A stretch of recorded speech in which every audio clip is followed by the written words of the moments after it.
and all the leaders, Deputy President, Speaker, members of Parliament. It's really amazing to see this entire group that has gathered today to celebrate two things: the strategic plan of KYPA as well as 20-year anniversary. Margaret Mead once said that never doubt that a small group of people, of thoughtful, committed citizens, can change the world. Indeed, it is the only thing that ever has. I am immensely proud of Kenya Young Parliamentarians Association. Your Excellency, I have chaired this association for 10 years, from 2013 to 2023. When we got in, the cutoff age was 35, and I became a member of Parliament at age 28. When I was an MP, we got together with the late Ken Okoth, who was our treasurer, David Ochieng, Kawaya was my vice chair, Honorable Zuleha, and we said, let's create a caucus, or rather, let's revive a caucus that you had started in your time with Cecily Mbarire, Njoki Ndung'u, Kabando wa Kabando, Sami Wea. It was not an easy time, Your Excellency, because the young people had a lot of challenges in Parliament. It was the largest number of young people elected at that time. We were 50 below the age of 35.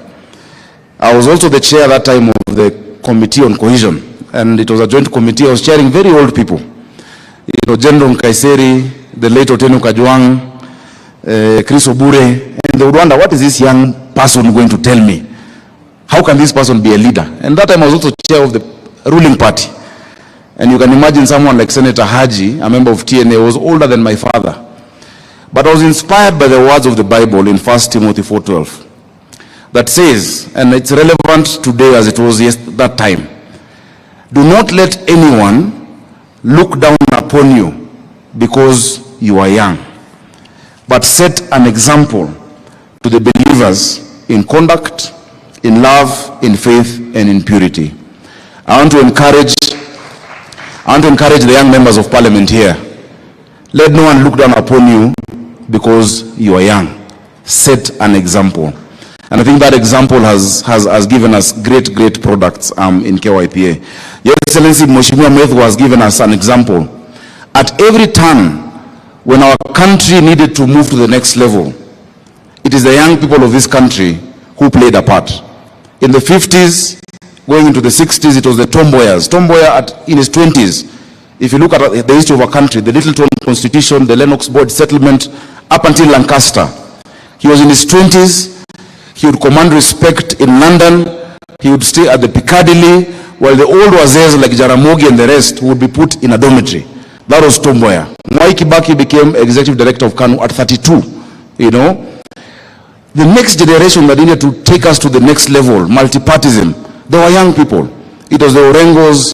You know, that time, Your Excellency, you were on the other side, but you played a role in YK 92 with the Jirongos. That generation also played their part. I want to tell you, there is nothing more powerful than a generation that is in tune with its season and its cause and knows why it is there to exist. If we come together as young people, we can change this country. And at this time, our country needs empowerment economically and to unify our country. That we can look beyond tribes, we can look beyond where you came from, because that hunger of Mama Njeri in Nyeri is the same as Mama Kinyi in Kisumu. It is these young people who are going to unite the country, Kenya. So be confident, Mheshimiwa. I am available to support you. You have the president, our mentor, and Your Excellency, is true. I found your contribution in 2013. Ilikuwa bado iko hapo kwa account ambayo tulifungua. We institutionalized KYPA. I want us to clap for Tony Buluma. This young man, when he came to me, he had just failed as an MCA in Komarok, I think. He was very thin. He was walking. Today he drives a Prado and is a CEO of the highest funded caucus in the Parliament of the Republic of Kenya. KYPA gets the highest support in Kenya. Your Excellency, the only thing I'm going to add as well, to encourage our members of Parliament, please come together when it comes to legislation. In our time, we passed the 30% procurement rule for youth, women and persons with disability. We passed the National Employment Authority Act that created that institution. We passed amendments to the HELB Act. We legislated for young people. But what I want to advise the chairman of KYPA, my successor, the mistake, please don't stand, please sit.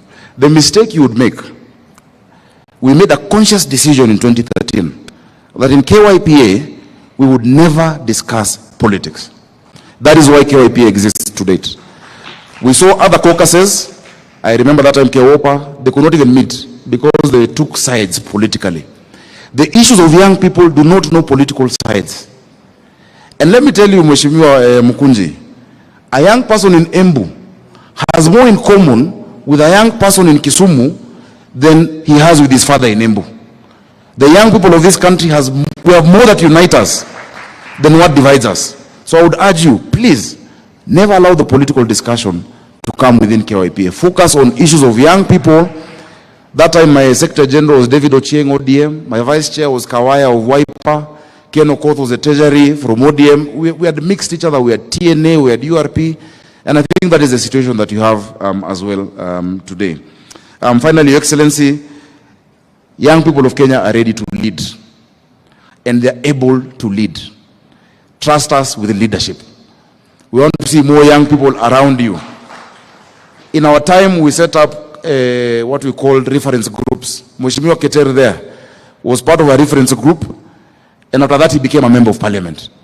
Your Excellency, today, I'm told they pushed the age of KYPA to 40, because our time it was 35, which means I am still a member of KYPA. I'm going to start the KYGA, Kenya Young Governors Association. I don't think we're very many, but we shall start that. But I want to contribute, Bwana Chairman, to your kitty. For your activities, I will give you 2 million shillings. I'm sure I can, together with my friends, to support the activities that you're doing. But young people are ready to lead. And I'm happy to announce today, you know, Nairobi, if Nairobi was a country, it would be the 20th richest country in Africa, Your Excellency. The GDP of Nairobi is 28 billion. The GDP of Rwanda is $11 billion. We are more than twice Rwanda. I am proud today, and I'm sure the young people of Kenya are proud today, because we've hit the record of the highest revenue collected by a county government since God made Kenya, of 12 billion shillings, and it is done by a young person. I think that's something we should be proud of. So young people, especially those who are nominated, where you are is not the end of your journey. Do not despise humble beginnings. Dream big, be ambitious, and let no one pour water on your ambition. Tomorrow you can be a governor, you can be a president, you can be leader of majority like Ishungwa or like Aaron Cheriot. You can be anything that you want to be, because the world belongs to those who believe in the beauty of their dreams. And Kenya is young. Our median age is 19. In the 2009 census, Your Excellency, I think 2019 census, only 9% of Kenyans were above age 50. Only 9%. 91 of Kenyans were below 50. Those of you above age 50, you should actually know each other, because you are so few. If the young people decide to rise up, we can actually change our country. Thank you so much. Congratulations, KYPA, on your 20th anniversary. We're always here to support you. It is now my honor and privilege to invite my distinguished Kotsa, my uncle, our speaker, who is the longest serving member of parliament, continuous, from 1993, when I was in class 2. Mheshimiwa Wetangula, tumpigieni makofi.